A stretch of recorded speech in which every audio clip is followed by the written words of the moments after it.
Hey everyone, welcome back to the channel where today we've got a Scorpion 90 replay. Now this is unusual because the Scorpion 90 is one of those tanks that has been left behind somewhat.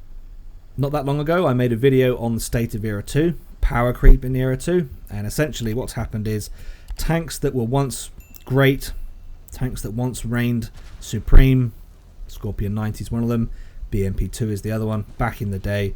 The tanks that once reigned supreme are now borderline obsolete in the game because there are other tanks that have been introduced that are simply so much better. People are playing the better tanks. I understand why. It makes more sense to play tanks that are better and more effective. So the tanks that are less effective now are being left behind, and as a result the marks are a lot easier to earn. And that is I've covered that in another video. I won't go over it again now, but that is the state in which we find ourselves. So this is a game in the Scorpion 90 post my 3 mark earning in this thing. Now, the Scorpion 90 used to reign supreme with the BMP2 back in mid 2022. So 2.5 years ago, 3 years ago roughly, that's when those two tanks were the pinnacle of Era 2 light tanks. Scorpion 90 doesn't have superb alpha. It's got a relatively quick reload. It's fast, it's nimble. And the BMP2, you know, the Scorpion 90 could hold its own against a BMP2 if you're a good player. If you're a good player in both, the BMP2 would probably have just slight advantage because back then we didn't have the minimum arm distance on ATGMs. But the Scorpion 90 could hold its own against the BMP2 because the BMP2's alpha per shot is 15. Not the 25 that we are seeing these days. So these two tanks used to reign supreme, and there are 2 reasons for me showing you this replay.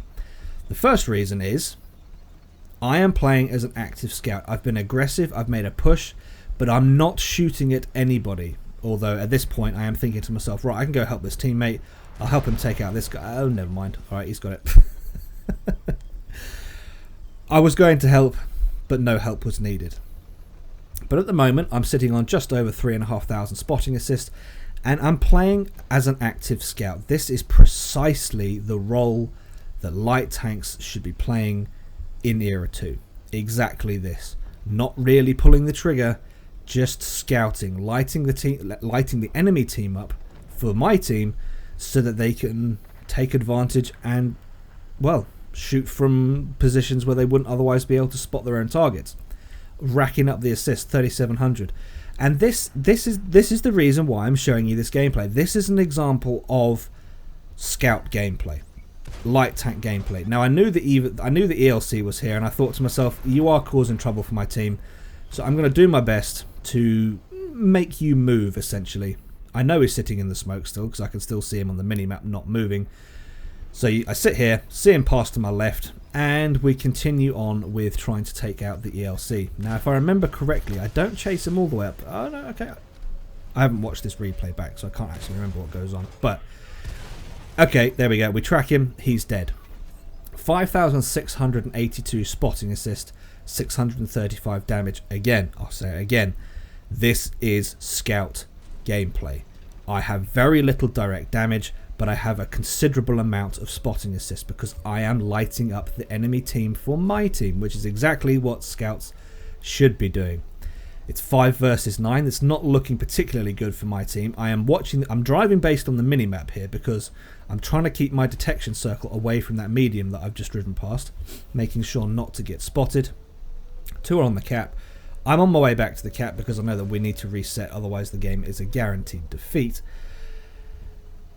So here we go, just catching my breath as we find out whatever it is. As we're going around this corner, we find out whatever it is that's sitting on the cap. So BZT70 on almost full health, that's a bit of a pain. Bagel, Bagel's not paying attention, so I decide, and he's also the weaker target, so I decide to use my speed, my mobility to take advantage of the fact that he's not moving. And bless him, he's struggling to hit the target, and I managed to take him out. So there's the reset on the cap.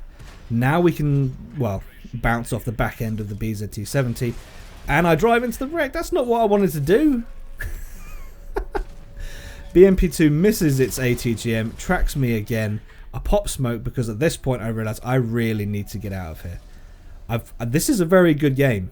This is an incredibly good scout game. In a tank that, keep in mind, has been power crept out of relevance.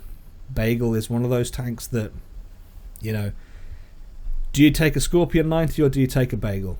Everyone takes the Bagel. Now, this is where the second reason for showing you this replay comes in. We've had a phenomenal game. We've been able to escape. We've been able to hold our own.